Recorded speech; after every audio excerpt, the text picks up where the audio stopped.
19শো শতাব্দীর বাংলা। একদিকে ব্রিটিশ শাসন, অন্যদিকে প্রাচীন ভারতীয় সংস্কৃতির গভীর শিকড়। এই দুইয়ের সংঘাতের মাঝে জন্ম নিয়েছিলেন এমন একজন মানুষ, যিনি সারা জীবন মাত্র একটাই প্রশ্নের উত্তর খুঁজেছিলেন: ঈশ্বরকে কি সত্যিই দেখা যায়? তিনি শ্রী রামকৃষ্ণ পরমহংস।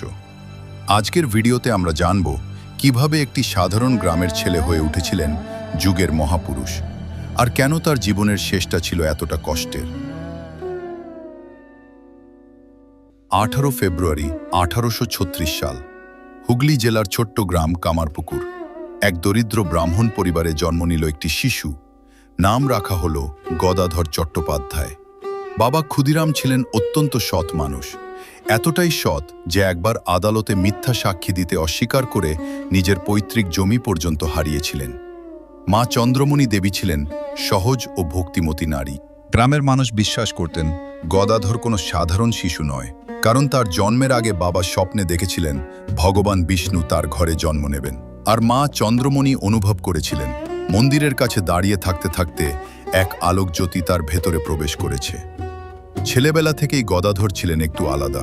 স্কুলে পড়তে একদমই মন ছিল না, কিন্তু শাস্ত্রের গল্প একবার শুনলেই মুখস্থ হয়ে যেত। গ্রামের নাটকে সে কখনো শিব, কখনো কৃষ্ণের ভূমিকায় অভিনয় করত, আর মঞ্চে উঠলেই যেন সে অন্য জগতে চলে যেত। একবার শিবের ভূমিকায় অভিনয় করতে করতে সে এতটাই তন্ময় হয়ে পড়ে যে দর্শকদের মনে হয়েছিল মঞ্চে যেন স্বয়ং মহাদেব নেমে এসেছেন। মাত্র 6 বছর বয়সে একদিন মাঠে হাঁটতে হাঁটতে আকাশে কালো মেঘের পটভূমিতে সাদা বকের ঝাঁক দেখে সে ঘন্টার পর ঘন্টা অচেতন হয়ে পড়েছিল। এটা ছিল তার জীবনের প্রথম সমাধি। 1855 সাল, রানী রাসমণি দক্ষিণেশ্বরে কালী মন্দির স্থাপন করলেন। গদাধরের দাদা রামকুমার সেখানে প্রধান পুরোহিত হলেন। গদাধরও এলেন সেই মন্দিরে, কিন্তু মাত্র কিছুদিনের মধ্যে দাদার আকস্মিক মৃত্যু। মাত্র 20 বছর বয়সে গদাধর হয়ে উঠলেন দক্ষিণেশ্বরের প্রধান পুরোহিত।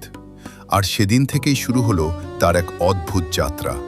তিনি মা কালীকে শুধু মূর্তি মনে করতেন না, তার সাথে কথা বলতেন যেন মা আর ছেলে।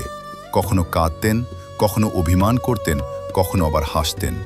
মাটিতে গড়াগড়ি দিয়ে বলতেন, মা তুমি কি সত্যিই আছো, নাকি শুধু পাথরের মূর্তি? এই আচরণ দেখে চিকিৎসকরা তাকে পাগল বললেন। গ্রামের লোকেরাও ভাবল ছেলেটা পাগল হয়ে গেছে, কিন্তু গদাধর থামলেন না। একদিন সেই ব্যাকুলতা এতটাই তীব্র হয়ে উঠল যে মন্দিরের একটি তলোয়ার হাতে তুলে নিলেন তিনি। যদি মা না থাকেন তাহলে এই জীবনের অর্থ কি? ঠিক সেই মুহূর্তে মা কালীর মূর্তি যেন অসীম আলোর সমুদ্রে মিলিয়ে গেল।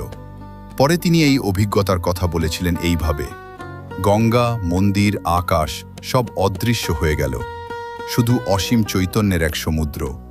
চারদিক থেকে ঢেউ এসে আমাকে গ্রাস করছিল, আর আমি আনন্দে ডুবে যাচ্ছিলাম। সেই দিনই গদাধর হয়ে উঠলেন শ্রী রামকৃষ্ণ পরমহংস। এরপর থেকে রামকৃষ্ণের জীবন হয়ে উঠল এক বিচিত্র আধ্যাত্মিক পরীক্ষার মাঠ। তিনি শুধু হিন্দু ধর্মের মধ্যে আটকে থাকলেন না, একে একে অনুসরণ করলেন তন্ত্র, অদ্বৈত বেদান্ত, ভক্তিযোগ, তারপর ইসলাম, খ্রিস্ট ধর্ম, বৌদ্ধ ধর্ম। প্রতিটি পথেই তিনি একই অভিজ্ঞতা পেলেন, একই পরম সত্য। আর সেখান থেকেই এলো তার সেই বিখ্যাত বাণী, যত মত তত পথ। সব ধর্মই একই গন্তব্যে পৌঁছায়, শুধু পথ আলাদা। এই সময় তাকে দেখতে আসেন তৎকালীন বিখ্যাত সমাজ সংস্কারক কেশবচন্দ্র সেন। তিনি ভেবেছিলেন একজন সাধারণ ও শিক্ষিত পুরোহিতের সঙ্গে দেখা হবে, কিন্তু রামকৃষ্ণের সরলতা, শিশুর মতো নির্মলতা আর গভীর প্রজ্ঞার সামনে তিনিও মাথা নত করলেন। একের পর এক মানুষ আসতে লাগলেন দক্ষিণেশ্বরে, কেউ সংশয় নিয়ে, কেউ জিজ্ঞাসা নিয়ে, কেউ শুধু দেখার কৌতূহল নিয়ে। কিন্তু ফিরে গেলেন একটা উত্তর নিয়ে: ঈশ্বর শুধু কল্পনা নন, তাকে অনুভব করা যায়। 1885 সালের শেষের দিক, শিষ্যরা লক্ষ্য করলেন ঠাকুরের গলার স্বর বদলে যাচ্ছে, কথা বলতে কষ্ট হচ্ছে, খাবার গিলতে পারছেন না। প্রথমে সবাই ভেবেছিল বেশি কথা বলার কারণে গলা বসে গেছে, কিছুদিন বিশ্রাম নিলেই ঠিক হবে, কিন্তু তা হলো না। ডাকা হলো তৎকালীন বিখ্যাত চিকিৎসক ডক্টর মহেন্দ্রলাল সরকারকে। তিনি পরীক্ষা করে দেখলেন গলার ভেতরে বড় ঘা। ঠাকুরকে সরিয়ে নিয়ে যাওয়া হলো কাশীপুরের একটি বাগান বাড়িতে। ডাক্তাররা বললেন কথা বলা বন্ধ করতে হবে, কিন্তু ঠাকুর থামলেন না। যখনই কেউ জিজ্ঞেস করত এত কষ্টেও কথা বলেন কেন, তিনি হাসতে হাসতে বলতেন, দেহের কষ্ট কি, এরকম কত দেহ এসেছে, কত দেহ গেছে। যদি এই দেহ একটু মানুষের কাজে লাগে তাহলে তো ধন্য। অনেকে প্রশ্ন করেছেন যে মানুষ সারা জীবন মানব সেবায় কাটালেন, কোনো নেশা নেই, কোনো অনিয়ম নেই, তিনি কেন এই ভয়ঙ্কর রোগে আক্রান্ত হলেন? কেউ বলেছেন সারাক্ষণ ধূপ ধুনোর ধোঁয়ার মধ্যে থাকার কারণে এই রোগ হয়েছে। কিন্তু এই যুক্তি সম্পূর্ণ মেনে নেওয়া কঠিন, কারণ এই দেশে হাজারো সাধু সন্ন্যাসী একই পরিবেশে থাকেন, তাদের সবার তো ক্যান্সার হয় না। আধ্যাত্মিক দৃষ্টিতে ঠাকুরের ভক্ত ও শিষ্যরা মনে করেন এই কষ্টের কারণ তিনি নিজে নন, বরং তার ভক্ত ও শিষ্যরা। একজন প্রকৃত গুরু শিষ্যের সকল কর্মের দায় নিজে বহন করেন, শিষ্যের পাপ কষ্ট নিজের মধ্যে ধারণ করে তাকে মুক্ত করেন। এর প্রমাণও রয়েছে। একবার চর্মরোগে আক্রান্ত একজন ভক্ত ঠাকুরের কাছে এসে অনুরোধ করলেন, একটু হাত বুলিয়ে দিন। ঠাকুর অস্বীকার করলেন না। সেদিন সেই ভক্তের সমস্ত জ্বালা যন্ত্রণা কমে গেল, কিন্তু মুহূর্তের মধ্যে ঠাকুরের নিজের দেহে সেই যন্ত্রণা শুরু হয়ে গেল। এরকম ঘটনা তার জীবনে বারবার ঘটেছে। ঠাকুর নিজেই বলতেন, আমি অন্যের যন্ত্রণা অনুভব করি, তাদের ব্যথা আমার ব্যথা। 1886 সালের 15 আগস্ট মধ্যরাতে কাশীপুরের বাগান বাড়ি থেকে ভেসে এলো তীব্র আর্তনাদ। সবাই ছুটে এলেন, দেখলেন প্রচণ্ড যন্ত্রণায় কাতরাচ্ছেন ঠাকুর। সেই দৃশ্য সহ্য করতে না পেরে তার প্রিয় শিষ্য নরেন, যাকে আমরা স্বামী বিবেকানন্দ নামে চিনি, ঘরের বাইরে চলে গেলেন।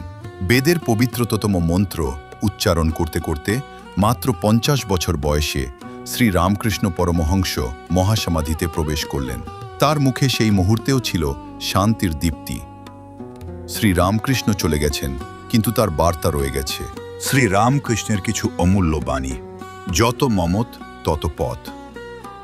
মানুষকে ভালোবাসাই ঈশ্বরকে ভালোবাসা।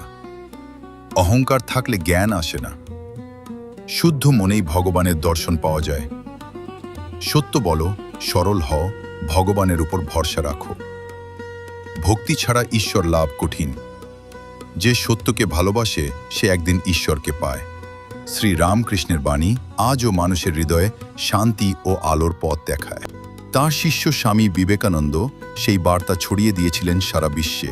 আজকের পৃথিবীতে যেখানে মানুষ ধর্ম, জাতি আর পরিচয় নিয়ে বিভক্ত, শ্রী রামকৃষ্ণ আমাদের মনে করিয়ে দেন মানুষ এসব পরিচয়ের ঊর্ধ্বে। মানবতাই সর্বোচ্চ সত্য, এবং সত্যিকারের ধর্ম কখনো মানুষকে আলাদা করে না, বরং একত্র